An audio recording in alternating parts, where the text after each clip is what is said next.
All right, let's quickly get a quick update on Javier Milei and what he is doing at the in Argentina. Milei, of course, is really the only proponent of free markets who is at the head of a country. I think right now, I think everybody else is pretty left center, or Trump is certainly left of center on economics. So I think we have generally a world in which most people are kind of left of center. Well, Milei in April last month started the process of eliminating currency controls and in Argentina. This is a very tricky process and very risky one if you get it wrong. And if you don't combine it with the kind of economic reforms that Milei has done, basically, Milei has loosened up significantly the controls over the exchange rate of the local currency with the dollar.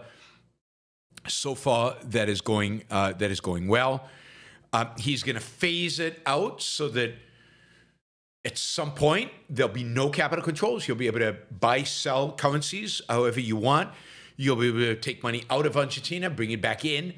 But he isn't quite there. He is doing this slowly and cautiously, taking into account that the healthier the economy is, the easier the transition to completely free capital markets or capital currency markets will be. So, but he's moving in that direction. This is very positive. And of course, all of this is necessary if one day, ultimately, he wants to do away with the central bank and move to a dollarized economy. Now, I'm not convinced he'll do that, but these are steps to get him there. That is, if he's going to do it, he has to do this. Indeed, he has to do this if what he wants is ultimately a healthy economy. He also got a significant loan, I guess, from the IMF of $20 billion US dollars. Again, this was made possible by the IMF's confidence that the things that Milei has done so far have bolstered the Argentinian economy, and therefore it's a loan worth taking. I mean, I've seen this chart of government spending as a percent of GDP, and it's truly striking, particularly when you consider this versus Doge, right? The United States, we spend about 22% at the federal level of GDP. So did Argentina when Milei took over. It was about 22.3%, which was already down from a peak of like 28% during COVID. But it was also 28% in 2016. So it's been really, really high. Then it went down to like 22% just before Milei took over. Anyway, GDP in the United States today, post-Doge, although Doge is not finished and we can reevaluate this in a year and see if it's changed, is still 22%. So Doge has not made a dent in government spending as a percent of GDP.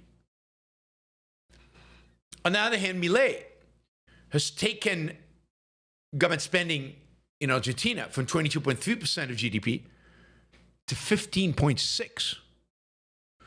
15.6 is pretty stunning. Of course, it's still too big. Hopefully, the trend continues on a downward spiral.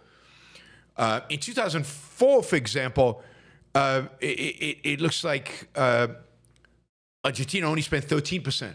Federal government only spent 13% of GDP. I mean, it would be amazing, truly amazing, if Milei got it down to around 10% or under 10% and proved that that is possible in a modern economy to get a central government spending less than 10% of GDP. That would be revolutionary. I mean, it would be amazing. The trend line is in that direction. Let's hope he keeps it up. And let's hope this is sustainable. These are levels of government spending that existed in the 1990s when Argentina went through a relatively free market phase in its history, and the economy did very, very well before kind of the statists reestablished themselves in Argentina.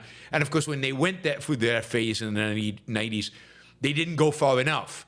Milei seems committed to going far enough. So I found this amazing, down to 15.6. He's only been in office, for just over a year. So, yeah, this is the standard by which we should measure Doge. And I think by this measure, Doge will be categorized as a massive failure. Massive failure. Let's see. What else did I want to say? Yeah, so that is that. Yeah.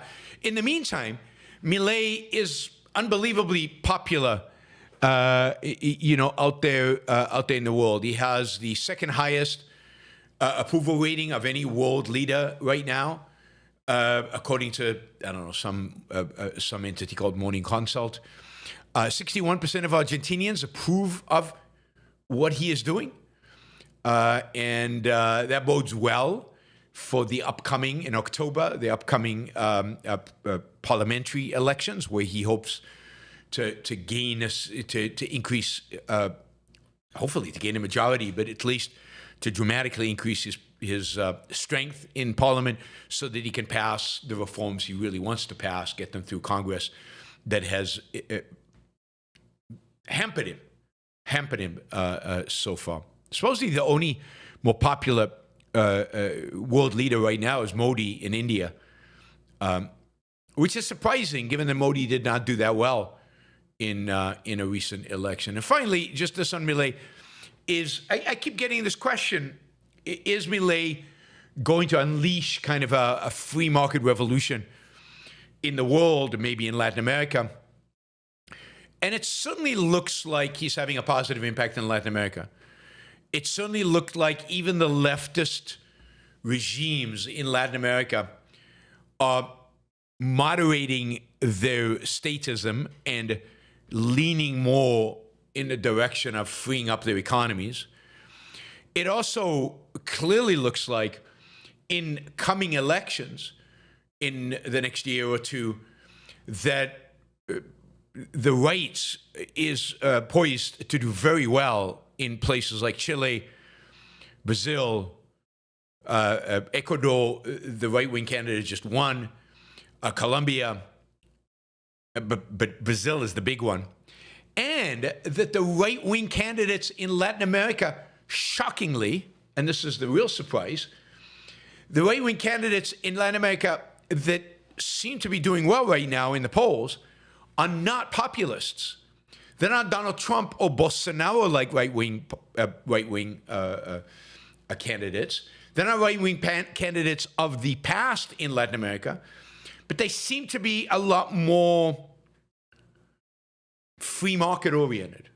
Not Milei radicals, but much more oriented towards free markets than Trump or Bolsonaro or old style populist right-wing Latin America leaders. And I think this is, this is really good news for Latin America, and I think it's purely the influence of Milei. So it clearly, it really appears that Milei is having a positive influence on the direction of Latin American governments. Again, we'll see how it plays out in the next couple of years in elections over the next couple of years.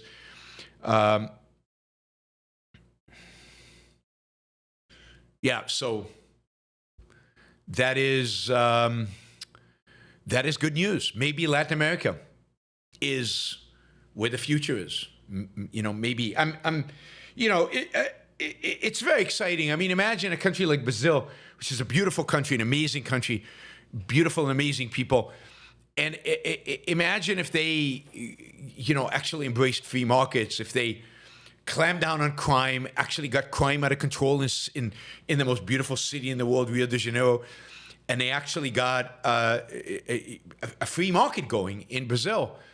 the potential of that country is astounding. It has the natural resources. It has the people, and it has it has the ability to become relatively wealthy, or unlimitedly wealthy if they really embrace free markets. So it would be amazing if you had Latin America, if you had Brazil, Argentina, and Chile, the south of South America, just become like a free market zone with free trade between them and dramatically growing and prospering economies.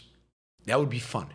It would be fun. It's a area of the world I enjoy going to, and the pleasure of going there would multiply significantly if they embraced free market policies.